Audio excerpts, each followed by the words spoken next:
Hi everyone, welcome to join to learn.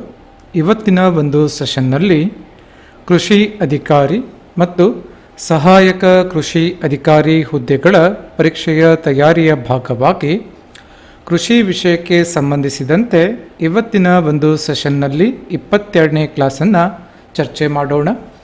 ಇವತ್ತಿನ ಕ್ಲಾಸ್ನ topic crops stand establishment. ಈ ವಿಷಯದ ಕುರಿತು ಚರ್ಚೆ ಮಾಡ್ತಾ ಹೋಗೋಣ. ಮೊದಲನೇದಾಗಿ ಏನಿದು ಕ್ರಾಪ್ ಸ್ಟ್ಯಾಂಡ್ ಎಸ್ಟಾಬ್ಲಿಷ್ಮೆಂಟ್ ಅಂತಂದರೆ, crop stand establishment refers to the successful germination, emergence and early growth of plants in the field after sowing. ಇದರ ಡೆಫಿನಿಷನ್ ತಮಗೆ ಗೊತ್ತಿರಬೇಕು. ಹೆಸರೇ ಹೇಳುತ್ತೆ ಕ್ರಾಪ್ ಸ್ಟ್ಯಾಂಡ್ ಎಸ್ಟಾಬ್ಲಿಷ್ಮೆಂಟ್. ಅದರ ಅರ್ಥ, ಸೊ ಒನ್ಸ್ ನಾವು ಒಂದು ಫೀಲ್ಡಲ್ಲಿ, ಒಂದು ಫಾರ್ಮ್ ಫೀಲ್ಡಲ್ಲಿ ಒಂದು ಸೀಡನ್ನು ಸೋ ಮಾಡಿದ್ಮೇಲೆ, ಸೋವಿಂಗ್ ಆದಮೇಲೆ ಆ ಒಂದು ಸಕ್ಸಸ್ಫುಲ್ ಜರ್ಮಿನೇಷನ್ ಆಗುವುದು, ಅದರ ಜೊತೆಗೆ emergence of leaves or emergence of plant ಮತ್ತು early growth of plants in the field after sowing. So total ಆಗಿ ಕ್ರಾಪ್ ಸ್ಟ್ಯಾಂಡ್ ಎಸ್ಟಾಬ್ಲಿಷ್ಮೆಂಟ್ ಅಂತ ಕರೀತಾರೆ. So it is a critical phase in crop production as it lay the foundation for crop growth, development and eventual yield. ಈ crop ಪ್ರೊಡಕ್ಷನಲ್ಲಿ ಇದೊಂದು critical phase ಆಗುತ್ತೆ. Because ಇದು foundation for crop growth ಇರ್ಬೋದು, ಹಾಗೆ development ಮತ್ತು ಈಲ್ಡ್ಗೆ ಇದೊಂದು ಫೌಂಡೇಶನ್ ಆಗುತ್ತೆ, ಬೇಸಿಕ್ ಆಗುತ್ತೆ. Achieving uniform and healthy crop stand establishment is essential for maximising the crop productivity. ನಾವೊಂದು ಒಳ್ಳೆಯ ಕ್ರಾಪ್ ಪ್ರೊಡಕ್ಟಿವಿಟಿಯನ್ನು ಪಡ್ಕೋಬೇಕು ಅಂತಂದರೆ, ಸೊ ಇಲ್ಲಿ ಇಂಪಾರ್ಟೆಂಟ್ ಆಗಿ ಕ್ರಾಪ್ ಸ್ಟ್ಯಾಂಡ್ ಎಸ್ಟಾಬ್ಲಿಷ್ಮೆಂಟ್ ಸಕ್ಸಸ್ಫುಲ್ ಆಗಿ ಇರಬೇಕು. Achieving a uniform and healthy crop stand establishment is essential for maximising the crop productivity. So ಕೆಲವೊಂದು factors ಬರುತ್ತೆ. ಫ್ಯಾಕ್ಟರ್ಸ್ ಲೈಕ್ ಸೀಡ್ ಕ್ವಾಲಿಟಿ ಇರ್ಬೋದು, ಹಾಗೆ ಪ್ಲಾಂಟಿಂಗ್ ಮೆಥಡ್, ಹಾಗೆ soil condition, irrigation and pest management. ಇವೆಲ್ಲವೂ ಕೂಡ play a significant role in ensuring proper crop stand establishment. So next topic ಬರುತ್ತೆ importance of crop stand establishment. So crop stand establishment ದು importance ಏನು?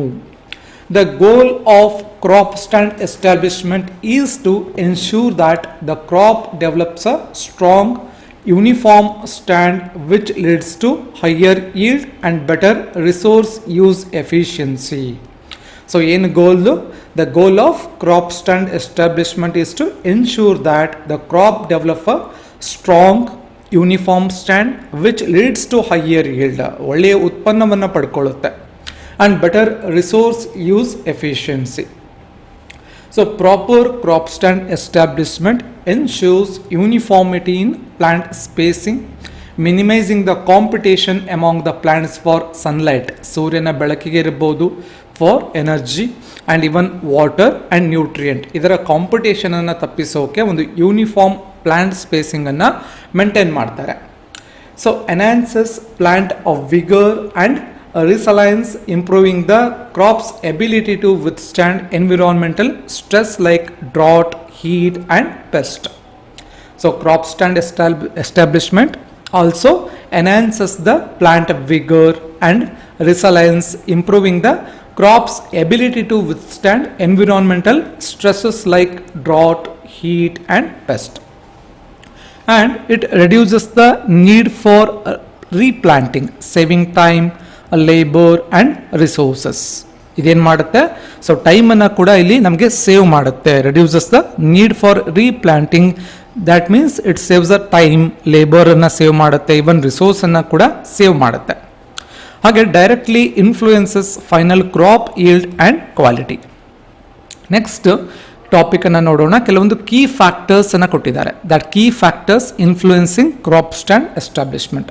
So first key factor ಯಾವ್ದು ಬರುತ್ತೆ? Seed quality. So seed quality ಯಾವ ರೀತಿಯಾಗಿ crop stand ಎಸ್ಟಾಬ್ಲಿಷ್ಮೆಂಟ್ಗೆ ಒಂದು key factor ಆಗುತ್ತೆ, influence ಮಾಡುತ್ತೆ ಅಂತಂದರೆ, ಸೊ ಅದರಲ್ಲಿ ಮುಖ್ಯವಾಗಿ ಸೀಡ್ ವಯಾಬಿಲಿಟಿ ಅಂತ ಬರುತ್ತೆ. Seed viability means high quality seeds, that means healthy seeds with good viability, which ensures better germination rate leading to successful crop stand establishment. So second ಬರುತ್ತೆ seed purity ಬರುತ್ತೆ. So actually ಯಾವ ರೀತಿಯಾಗಿ ನಾವು ಸೀಡನ್ನು select ಮಾಡ್ತೀವಿ ಆ ರೀತಿಯಾಗಿ ನಾವು ಕ್ರಾಪನ್ನು achieve ಮಾಡ್ತೀವಿ, ಕ್ರಾಪ್ ಗ್ರೋತನ್ನು ಅಚೀವ್ ಮಾಡ್ತೀವಿ.